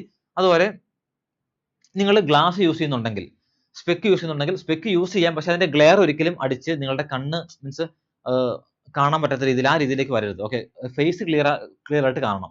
ആ പലപ്പോഴും ആ ക്യാമറയുടെ ഫ്ലാഷ് അടിക്കുമ്പോഴേക്കും ആ ഗ്ലാസിന്റെ ആ ഇതിൽ ഗ്ലെയർ വരും, അന്നേരം ഫേസ് ബ്ലർ ആയി പോവും, അങ്ങനത്തെ സിറ്റുവേഷൻ വരരുത്. ഓക്കെ, അത്രേ ഉള്ളൂ. പിന്നെ ക്യാപ്സ്, ഹാറ്റ്സ്, ഡാർക്ക് ഗ്ലാസസ്, അതായത് നിങ്ങൾക്ക് കണ്ണാടി വെക്കാം, സ്പെക്ക് വെക്കാം, പക്ഷെ കൂളിംഗ് ഗ്ലാസ് ആവരുത്. ഓക്കെ, ഡാർക്ക് ഗ്ലാസ് ആവരുത്. അപ്പം നിങ്ങളുടെ കണ്ണ് വ്യക്തമായിട്ട് കാണണം, അതാണ് ഇവിടെ ഇവർ ഉദ്ദേശിക്കുന്നത്, വേറെ ഒന്നുമില്ല. അപ്പം തൊപ്പി അല്ലെങ്കിൽ ഹാറ്റ് അങ്ങനെയുള്ള കാര്യങ്ങളൊന്നും നിങ്ങൾ മാക്സിമം യൂസ് ചെയ്യരുത്. അതിന് ഡയമെൻഷൻ പറയുന്നുണ്ട്, സൈസ് 20 KB ക്കും 50 KB ക്കും ഇടയിലായിരിക്കണം എന്ന് പറയുന്നുണ്ട്. അത് 50 KB കഴിഞ്ഞു പോയി കഴിഞ്ഞാൽ അപ്ലോഡ് ചെയ്യാനായിട്ട് പറ്റില്ല എന്ന് പറയുവാണ്. ഓക്കെ, അത് ശ്രദ്ധിച്ചാൽ മതി. മറ്റൊന്ന് ഫോട്ടോഗ്രാഫ് ക്യാപ്ചർ, അതുപോലെ മറ്റൊന്നാണ് നമ്മുടെ ലൈവ് ഫോട്ടോ ക്യാപ്ചർ ചെയ്യുന്ന കാര്യം. അത് നമുക്ക് വെബ്കാം ഉപയോഗിച്ചോ നമ്മുടെ മൊബൈൽ ഫോൺ ഉപയോഗിച്ച് നമുക്ക് ക്യാപ്ചർ ചെയ്യാവുന്നതാണ്. അത് കൃത്യമായിട്ട് നമ്മൾ നേരത്തെ പറഞ്ഞ അതേ പാരാമീറ്റർ, അതായത് കൃത്യമായിട്ട് നിങ്ങളുടെ ഫേസ് കാണണം, ഒരിക്കലും നിങ്ങളുടെ സൈഡ് കണ്ടാൽ പോരാ, നിങ്ങളുടെ ഫേസ് കൃത്യമായിട്ട് കാണണം. അതുപോലെ ബാക്ക്ഗ്രൗണ്ട് വൈറ്റ് ആണെങ്കിൽ അത്രയും നല്ലത്, അതൊന്ന് ശ്രദ്ധിച്ചാൽ മതി. ഓക്കെ, അതൊന്ന് ശ്രദ്ധിച്ചാൽ മതി. ഇനി ഫോട്ടോ ക്യാപ്ചർ ചെയ്യാവുന്ന ഡൂസ് ആൻഡ് ഡോൺസ് ആണ് പറയുന്നത്. കണ്ടോ, ensure the photo is captured against A light coloured preferably white background and there is advocate light. നല്ല വെട്ടമുണ്ടെന്ന് ഉറപ്പുവരുത്തണം, വൈറ്റ് ബാക്ക്ഗ്രൗണ്ട് എന്ന് ഉറപ്പുവരുത്തണം, അത് ശ്രദ്ധിക്കണം എന്ന് പറയുവാണ്.